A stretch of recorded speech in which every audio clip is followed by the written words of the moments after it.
You, John Fitzgerald Kennedy, do solemnly swear. I, John Fitzgerald Kennedy, do solemnly swear. That you will faithfully execute the office of President of the United States. That I will faithfully execute the office of President of the United States. And will, to the best of your ability. And will, to the best of my ability. Preserve, protect, and defend the Constitution of the United States. Preserve, protect, and defend the Constitution of the United States. So help you God. So help me God.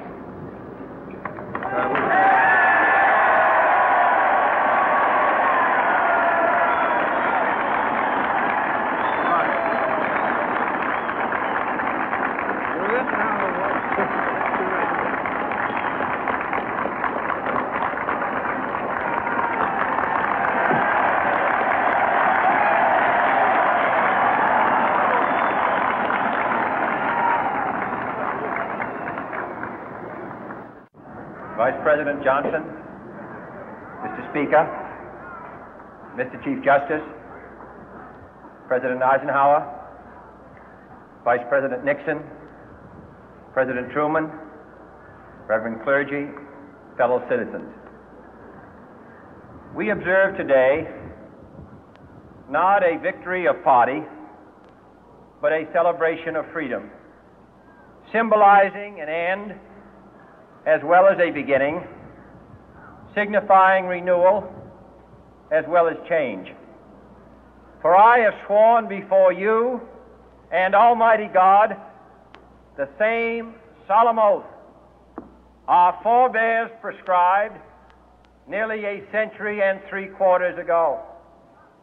The world is very different now, for man holds in his mortal hands the power to abolish all forms of human poverty and all forms of human life.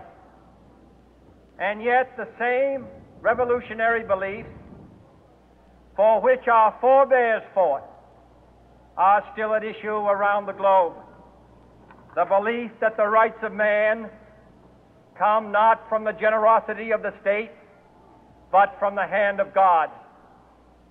We dare not forget today that we are the heirs of that first revolution. Let the word go forth from this time and place to friend and foe alike that the torch has been passed to a new generation of Americans born in this century, tempered by war, disciplined by a hard and bitter peace, proud of our ancient heritage, and unwilling to witness or permit the slow undoing of those human rights to which this nation has always been committed and to which we are committed today at home and around the world.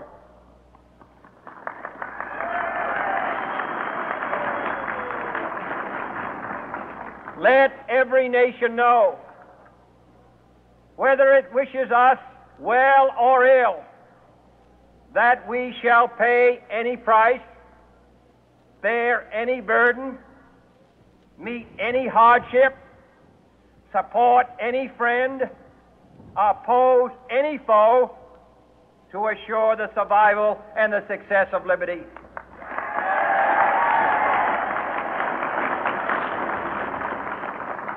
This much we pledge and more. To those old allies whose cultural and spiritual origins we share, we pledge the loyalty of faithful friends. United, there is little we cannot do in a host of cooperative ventures. Divided, there is little we can do, for we dare not meet a powerful challenge at odds and split asunder. To those new states whom we welcome to the ranks of the free, we pledge our word that one form of colonial control shall not have passed away merely to be replaced by a far more iron tyranny. We shall not always expect to find them supporting our view, but we shall always hope to find them strongly supporting their own freedom, and to remember that in the past, those who foolishly sought power by riding the back of the tiger ended up inside.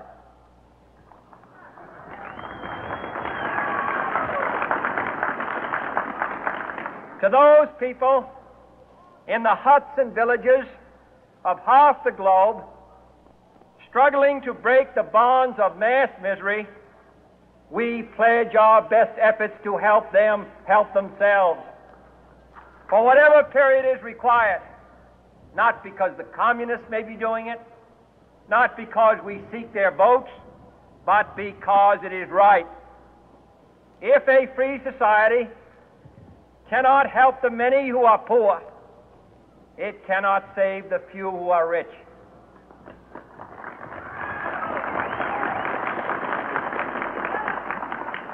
To our sister republics south of our border, we offer a special pledge to convert our good words into good deeds, in a new alliance for progress, to assist free men and free governments in casting off the chains of poverty. But this peaceful revolution of hope cannot become the prey of hostile powers. Let all our neighbors know that we shall join with them to oppose aggression or subversion anywhere in the Americas. And let every other power know that this hemisphere intends to remain the master of its own house.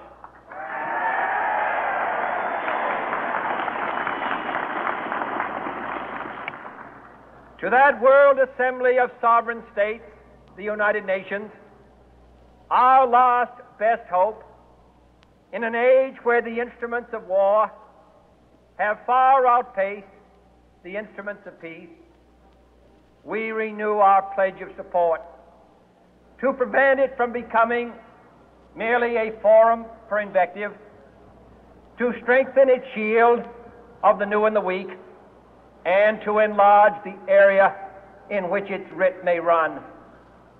Finally, to those nations who would make themselves our adversary, we offer not a pledge, but a request that both sides begin anew the quest for peace.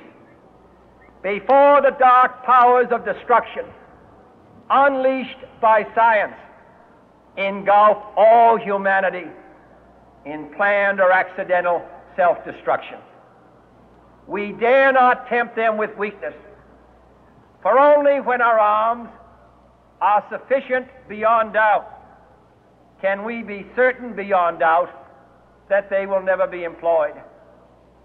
But neither can two great and powerful groups of nations take comfort from our present course, both sides overburdened by the cost of modern weapons, both rightly alarmed by the steady spread of the deadly atom, yet both racing to alter that uncertain balance of terror that stays the hand of mankind's final war. So let us begin anew, remembering on both sides that civility is not a sign of weakness, and sincerity is always subject to proof. Let us never negotiate out of fear, but let us never fear to negotiate.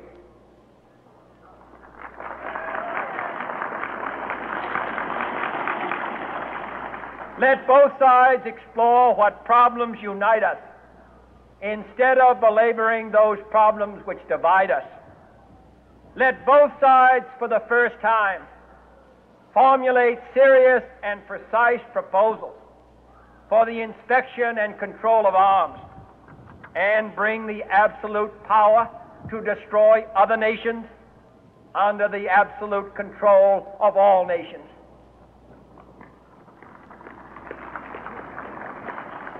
Let both sides seek to invoke the wonders of science instead of its terrors. Together, let us explore the stars, conquer the deserts, eradicate disease, tap the ocean depth, and encourage the arts and commerce. Let both sides unite to heed in all corners of the earth the command of Isaiah to undo the heavy burden and let the oppressed go free. And if a beachhead of cooperation may push back the jungle of suspicion, let both sides join in creating a new endeavor, not a new balance of power, but a new world of law, where the strong are just and the weak secure and the peace preserved. All this will not be finished in the first 100 days, nor will it be finished in the first 1,000 days, nor in the life of this administration, nor even perhaps in our lifetime on this planet. But let us begin.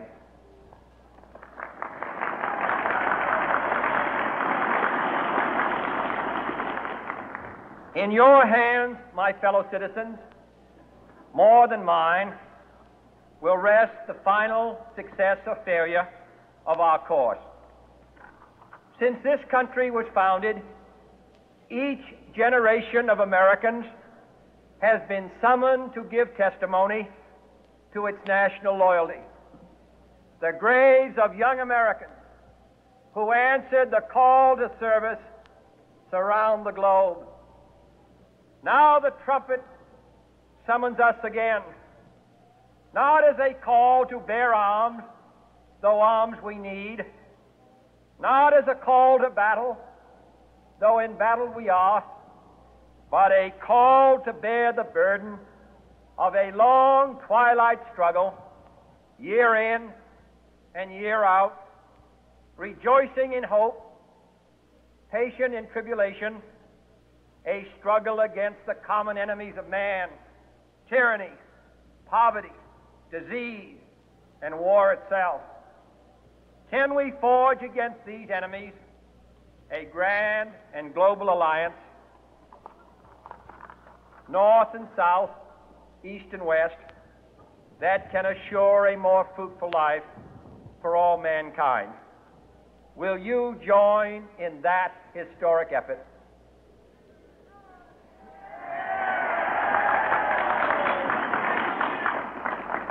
In the long history of the world, only a few generations have been granted the role of defending freedom in its hour of maximum danger. I do not shrink from this responsibility. I welcome it.